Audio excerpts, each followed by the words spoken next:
evening and welcome to the National News Broadcast. I'm Malsha Dhammawadana. And I'm Siobhan Pereira. Let's take a look at your headlines straight away. 234 acres of land in the north returned back to the general public. The government's economic rebuilding program has been internationally commended. It has been predicted that Sri Lanka may have a grace period of 6 years to pay back the loans. Japan extends its fullest support to the president's program to rebuild the economy. The Paddy Marketing Board has been allocated 1,000 million rupees to purchase paddy harvest. The Excise Department rejects the opposition leader's statement over the issue of new liquor permits. Many areas in the island received heavy rains, ending the prevailing drought. Ukraine military says 31 Russian missiles were shot down.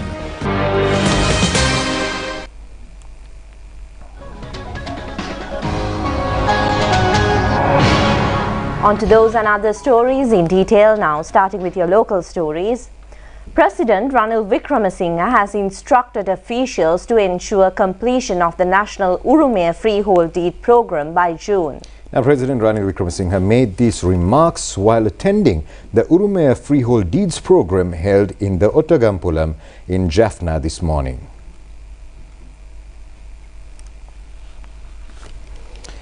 408 land deeds were granted to the people of Jaffna as part of the Urumaya program, which aims to provide free land rights to 2 million individuals. The President symbolically participated in the awarding of the deeds. Under the leadership of the President Ranil Wickremesinghe, the release of lands previously utilized by the Jaffna Security Force headquarters was conducted at the Palali Air Force Base today. President Ranil Wickremesinghe said that in the era of monarchy, land ownership was vested with the people. However, the enactment of the Wastelands Act during the British colonial period led to the government assuming ownership of the lands. Consequently, the government came to possess 80% of the country's land. The President said that while the government transferred land rights to individuals, through permits, legal ownership was not conferred. It is my conviction that the land seized from the people should be restored to them. Hence, we have resolved to grant free land rights to all holders of land permits. He said that land ownership is a universal aspiration transcending nationality. It is a fundamental right that everyone should possess. To this end, we launched the Urumaya program in Dambulla recently, and today we are extending this initiative to the Jaffna district. While only a select few are benefiting from this program today, I have instructed for its completion by June. The President further said that following the end of the conflict, a significant portion of land was requisitioned by the military. To date, the government has released approximately 63,000 acres of both government-owned and privately owned land. Following this distribution, the President engaged in cordial discussions with the land recipients and ceremoniously planted a sapling on the liberated land. A large number of people, including ministers and parliamentarians, were present at this occasion.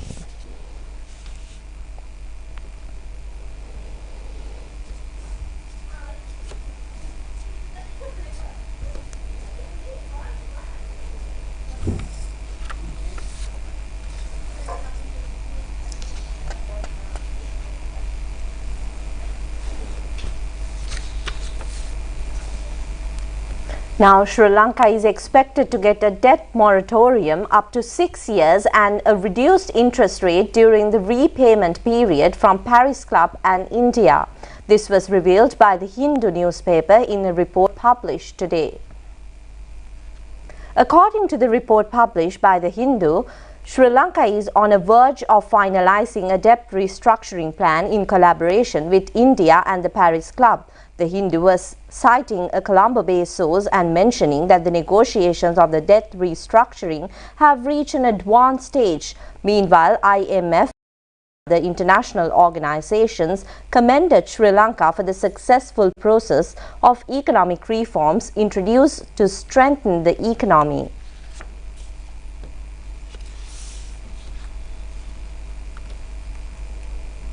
The authorities are making good progress in implementing the ambitious reform agenda under the EFF with commendable outcomes, including rapid disinflation, robust reserve accumulation, and initial signs of economic growth while preserving the stability of the financial system.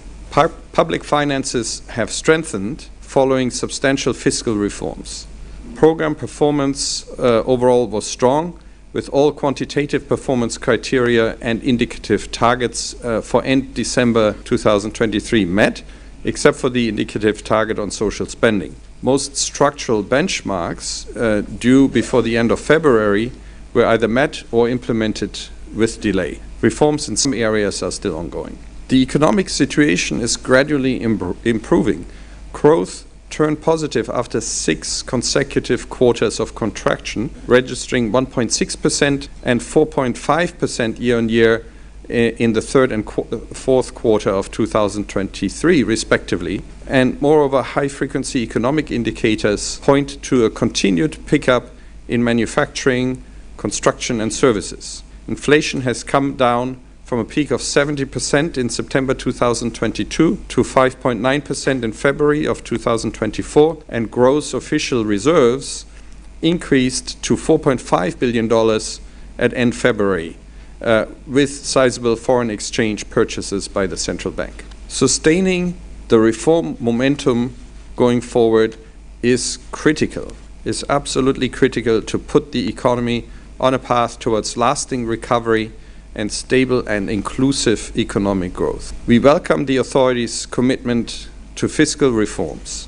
Revenue administration and anti-corruption efforts to boost tax collections are also key. Maintaining cost recovery in fuel and electricity pricing will help minimize fiscal risks arising from state-owned enterprises. And in more news on the same subject, State Minister Shehan Semasinghe says that the government has been able to end the prevailed uncertainty on Sri Lanka's economy. He pointed out that since the government has been able to build up trust on the national economy, the IMF is satisfied to continue the third installment to the IMF loan. State Minister Shehan Semasinghe said that the IMF accepted the fact that the President and the government has been able to properly manage the economy. Some elements had predicted that the dollar rate may increase up to 455 rupees. However, the government has been able to keep it at the 300 rupees limit with its proper management. The inflation has been reduced up to 5.1%. Some said that the economy will become minus. However, the government has been able to achieve 4.5% economic growth by the end of 2023. People should not be misled by false information. The economy is further strengthening. The government is receiving international support at present. The government thanks the general public for their support extended to the difficult decisions taken during the past period. The President always told the truth to the country regarding the economic situation.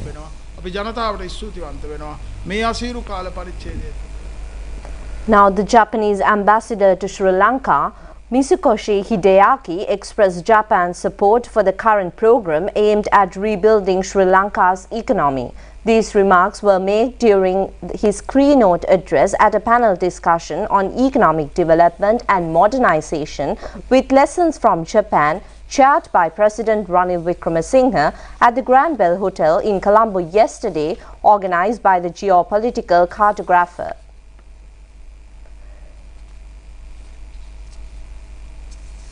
Drawing parallels between Japan's historical journey and Sri Lanka's current economic challenges, the ambassador highlighted Japan's resilience and economic resurgence as model for Sri Lanka. During his keynote speech titled Japan's Modernization and Lessons for Sri Lanka's Economic Recovery and Governance, the ambassador shared insight into Japan's historical challenges, its adaptations to modern changes, and its journey towards rapid development. The geopolitical cartographer is an international research foundation established by President Ranil Wickremesinghe with a primary focus on his Indian Ocean region. Its objective is to conduct research, promote analysis and study geopolitical, geoeconomics and maritime development occurring in the Indian Ocean, Pacific Ocean and the connected land masses. During this address, the ambassador reflected on the difficult circumstances Japan encountered globally in the aftermath of the Second World War. He highlighted the pivotal role played by the late former President J.R. Jayawardena, who presented Sri Lanka at the San Francisco Peace Conference.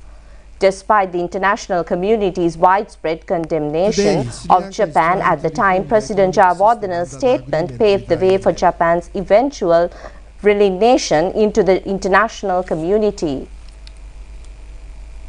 Reforms such as tax reform, electricity reform, or SOE reform may be challenging and not always popular to citizens. However, viewing the utilization of such external pressure for the betterment of the country should not be seen as a sign of weakness, but as a testament to the wisdom of leaders. From an international perspective, agreements with the IMF serve as backing for Sri Lanka's commitment to pursuing rational and consistent economic policies. Japan would not have supported the debt restructuring negotiation of Sri Lanka without agreement with the IMF, which assures the consistency of Sri Lanka's economic policy. Lesson from Japan's experience that I can think of, its importance of building up a competitive industry for economic growth. Sri Lanka is now at crossroads. This economic crisis can be utilized as a golden opportunity to transform and grow. Japan's experience of the economic miracle shows that it is important to formulate its industrial policy to foster a competitive export industry. Sri Lanka's economy has stabilized under the IMF program. The inflation was contained to single digit, and the GDP growth turned positive from the third quarter of the last year. I commend the immense efforts of the current government and the people of Sri Lanka to bring about this economic stability in a very short time.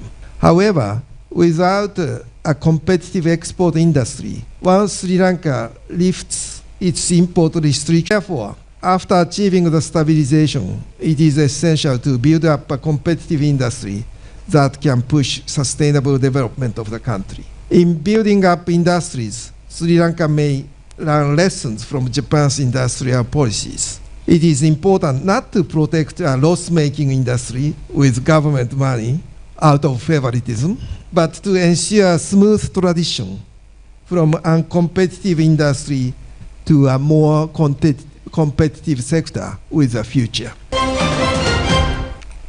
The adjournment debate on the problems faced by the farmers, including the difficulties in selling their paddy harvest, was held in Parliament today. Now, the relevant proposal for the debate was brought by the opposition. Ruling and opposition parliamentarians expressed their views in this connection. තමුන්නාසේ මෙතන කෑ ගහනවා ආර්ථිකයට ගියා කියලා. වී ටික මිලදී ගන්න නියම වෙලාවට සල්ලි ටික දෙන්න බැරි ආණ්ඩුවක් තියෙනවා. කියනවා විජේෂ් ශාන්ති. Representing the opposition, parliamentarian Ranjit Mandumba accused that the government was unstable and unable to provide necessary funds to purchase paddy from farmers. He said that farmers are facing immense difficulties due to this situation. And Minister Mahinda Amariwira said that if there is a competition, it will be an advantage for the farmer. At the same time, the government must maintain a buffer stock of paddy with the aim to control the price of rice. If the price of paddy is high, there could be an uncontrollable situation in the paddy market. The private sector will play unfair games using that unstable situation, the minister said. He pointed out that he raised this matter at several cabinet meetings, but certain officials of the finance ministry thoroughly believed that the private sector should play the major role in purchasing paddy. Ultimately, the ministry got funds as a result of the intervention made by the President Ranil Wickremesinghe. The paddy purchasing by the government sector was commenced following the move made by the President, the minister said. The Paddy Marketing Board has started purchasing paddy harvest of the Maha season. The board has received a sum of 1,000 million rupees for this purpose. The board is scheduled to the purpose of 9,000 metric tons of paddy harvest from the farmers. The Treasury has released 500 million rupees to the Paddy Market Board for the purpose. The Farmers Trust Fund has also granted a sum of 500 million rupees. Purchasing paddy from the farmers started on the 18th of this month. 36 paddy storehouses of the board are open at present, covering all paddy cultivation districts. The board has planned to set up 241 more storehouses in 7 paddy growing zones if the need arises. The Excise Department says that it vehemently rejects the statement made by the opposition leader Sajith Premadasa that the department charges illegal fees, taxes and ransom in issuing new liquor license. Now, the Excise Department issuing a media release regarding the opposition leader's negative comment stresses that the opposition leader has attempted to discredit the good image of the department and cause it inconvenience. It expresses its strong regret towards the opposition leader's attempt. Making a statement in Parliament on the 19th of this month, opposition leader Sajith Premadasa stated that the Excise Department charges improper fees, ransom and bribes in issuing liquor licenses. The department says that the opposition leader's unjustifiable statement will be totally rejected. Media spokesman of the Excise Department, CJA Virakodi, said that liquor licenses have been issued only under the state policy to promote tourism industry and minimize use of illegal liquor and drugs. The department only charges the recommended fees so far to issue new liquor permits. Replying the allegations made by opposition leader Sajith Premadasa, Commissioner of Excise MJ Gunasiri vehemently rejected the fact that they have issued 200 liquor permits. He pointed out that only liquor permits have been issued during the period mentioned by opposition leader. Many areas of the country received heavy rains, ending the prevailing drought. The Meteorology Department says that rain may occur in many areas of the island tomorrow as well. The Meteorology Department forecasts several rounds of showers in the Uva, eastern, southern and north-central provinces today. Rest of the areas in the island may experience showers or thunder showers in the latter part of the day or at night.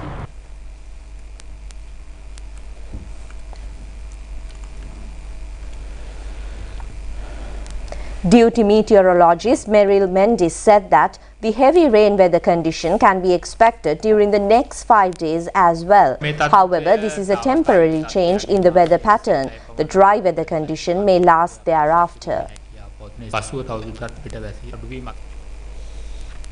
The 72nd death anniversary of the first Prime Minister D.S. Senanayake falls today. A commemorative ceremony was held today before the D.S. Senanayake statue in the Independence Square in Colombo. Former Minister Ruwan Wijewardena and the Colombo Municipal Commissioner Bhadrani Jayawardena made floral tributes to the D.S. Senanayake statue at the Independence Square. Former Speaker Karu Jayasuriya, Hemakumara Nanayakkara, Parliamentarian Wajira Bewardena and many others were present at this occasion. The commemoration lecture was delivered by Professor Kamal Valebode.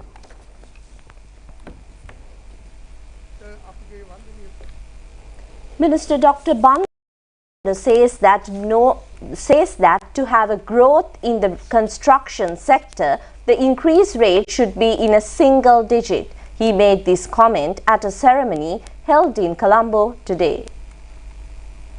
Minister Dr. Bandula Gunawardena said that no one construct houses with the loans at 30% interest rate. However, high interest rate of 30% have now decreased up to 11%. In any country, to have a development in the construction sector, there should be single-digit interest rate.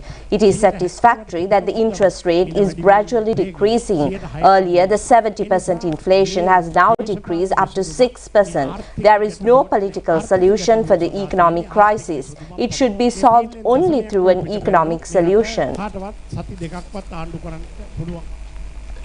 Construction of the new surgical wards complex of the Avissavela Base Hospital started today under the patronage of Prime Minister Dinesh Gunawardena. This is a 6-storied ward complex.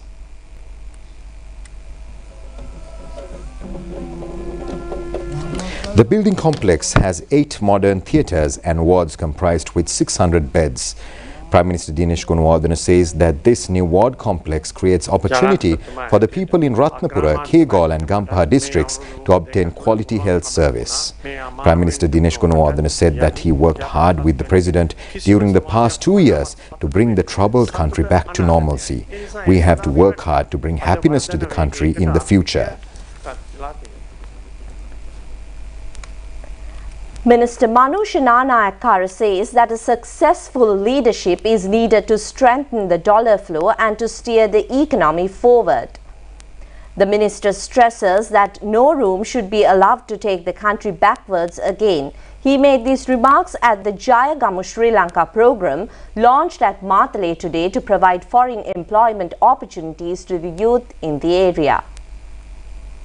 People are enlightened regarding the services provided affiliated entities of the Ministry of Foreign Employment. Under this program, 10,000 youths are being provided with vocational training under the Presidential Fund. Smart boards are also distributed to smart classrooms in schools located in Matale district. This program will be held tomorrow as well. Minister Manusha Nanayakkara said that now we have the opportunity to build up the economy of the country. Some parties think that paying only lip service is smart. Some also laugh at President's dress. Even with loosening trousers, the President has been able to strengthen the rupee against dollar. The President is the only leader who has saved the economy to satisfy the hunger of the people. This is the smart struggle carried out by the government. The foreign reserves up to 10 billion US dollars. Sri Lanka is leading country in the South Asian region that has a rapid development in the tourism sector. And now for a few more local items in brief. Former President Mahinda Rajapaksa today worshipped the Anuradhapura Jayasri Mahabodhiya. Then he met the chief incumbent of the Atamasthana, Venerable Pallegama Hemaratna Thera, and had a short discussion. Former President Gotabaya Rajapaksa worshipped at the Sri Dalada Maligawa today. Later he met the Mahanayaka Theras of the Malvatta and Askiriya chapters and received blessings. The former president presented the book compiled by him recently to the Mahanayaka Theras. Leader of the National People's Power, Andhra Kumar Dissanayake, is now on a visit to Canada. Sri Lankans living in Canada warmly received him. The philatelic exhibition in Colombo was kicked off today at the postal headquarters premises in Colombo under the patronage of the State Minister Shanta Bandara. The exhibition will be held until the 24th of this month. Secretary to the Ministry of Mass Media Anusha Palpita, Postmaster General Ruhan Satkumara and a large crowd were present at this occasion, and the first 50 medical students were admitted to the new medical faculty of the Uva University. Minister Susil Premajayantha and Nimal Siripala de Silva were the chief guests at this occasion. The pathology laboratory constructed at a cost of 30 million rupees was also declared open today. Construction of the hostel complex also commenced today. Wildlife officers in the Manampitia were able to save a wild elephant that was fallen into a well in the Divulan area in Polonnarua. They said that the baby elephant may have come to this area with its mother elephant from the nearby forest reserve. The female elephant named Shanti of the Pinnavela Elephant Orphanage has delivered a male calf recently. Father of the baby elephant is 20-year-old Pandu. Pandu was brought to the Pinnavela Elephant Orphanage from a jungle in Vaunia. Pandu has fathered 5 elephant calves so far. A ceremony was held at the Irrigation Department premises today to mark the World Water Day. The theme of this year is Water for Peace. State Minister Shashindra Rajpaksha and many others were present at this ceremony. Professor Chandrasiri Palliguru passed away today. He was 80 years at the time of his death. Professor Palliguru is a veteran scholar in the mass communication subject. He has been former Dean of the Sinhala Department and the Dean of the Faculty of Humanities in the University of Kelaniya. He has 54 books in numerous subjects. And now we cross over for a short break. We'll be right back with some foreign news. Stay tuned.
Welcome back. Taking a look at your international stories.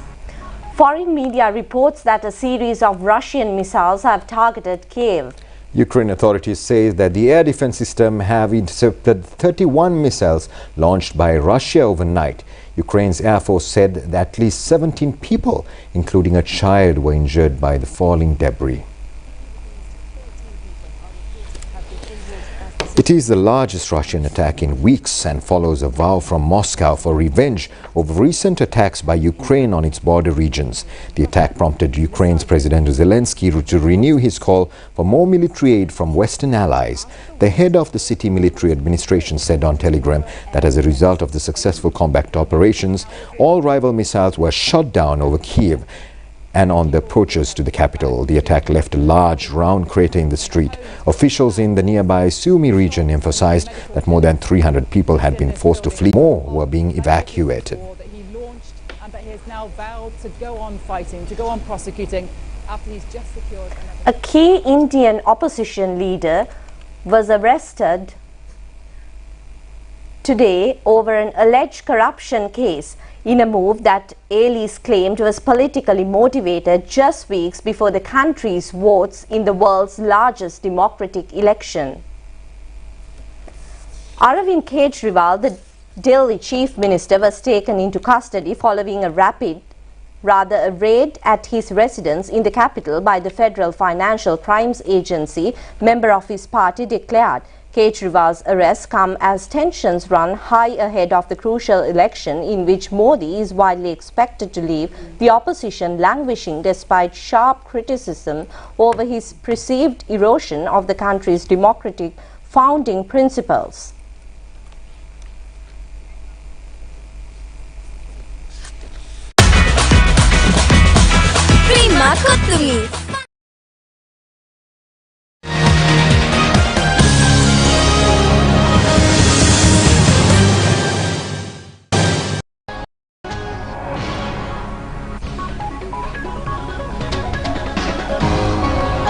Welcome back. Taking a look at your sports news. The first test match between Sri Lanka and Bangladesh commenced today in Sylhet. Sri Lanka scored 280 runs in the first innings. Bangladesh won the toss and invited Sri Lanka to bat first. Sri Lanka first 5 wickets fell only for 57 runs. Then Dhananjay De Silva and Kamindu Mendis added 202-run partnership for the 6th wicket. Kamindu Mendis was able to record his maiden test century in his second test match. He scored 102 runs. Dhananjay De Silva also scored 102 runs, recording his 11th test century. In bowling, Khalid Ahmed and Nahid Rana claimed 3 wickets each. In reply, Bangladesh were 32 runs for the loss of 3 wickets in the first innings at the stumps of first day. Sri Lanka cricket announces that Anusha Samaranayake has been appointed as the fast bowling coach of the national cricket team.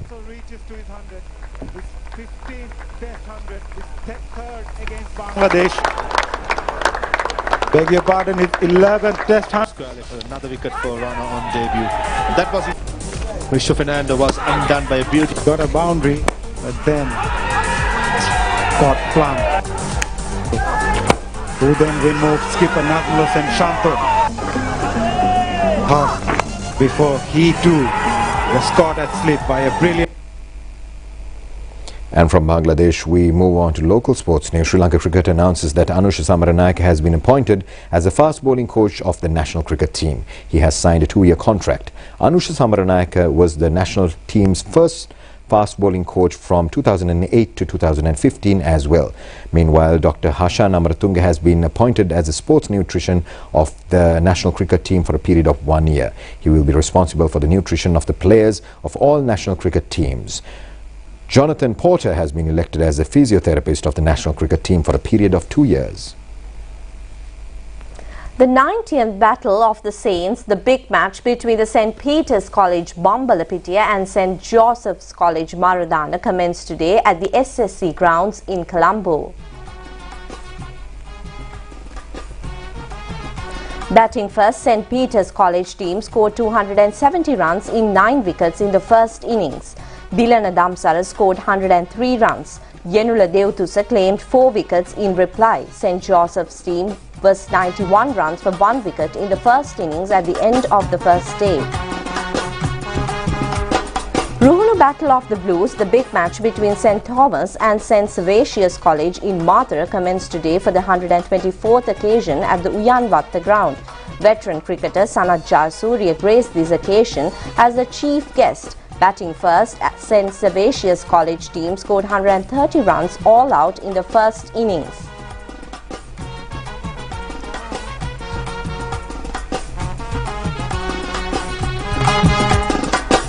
The big match between Dharmaraja and Kingswood College in Kandy started today for the 117th occasion in the Pallakale ground. It's named as Up-Country Battle of the Maroons.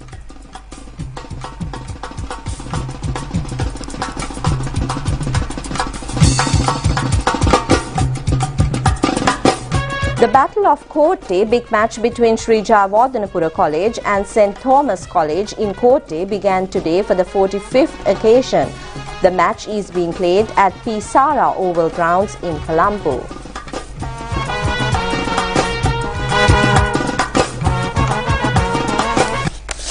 Prima Stella Set Yogurt. Jayaganna Wedi Wenna. And with that, we conclude tonight's news on Rupavahini. Do join us tomorrow at the very same time. Good night.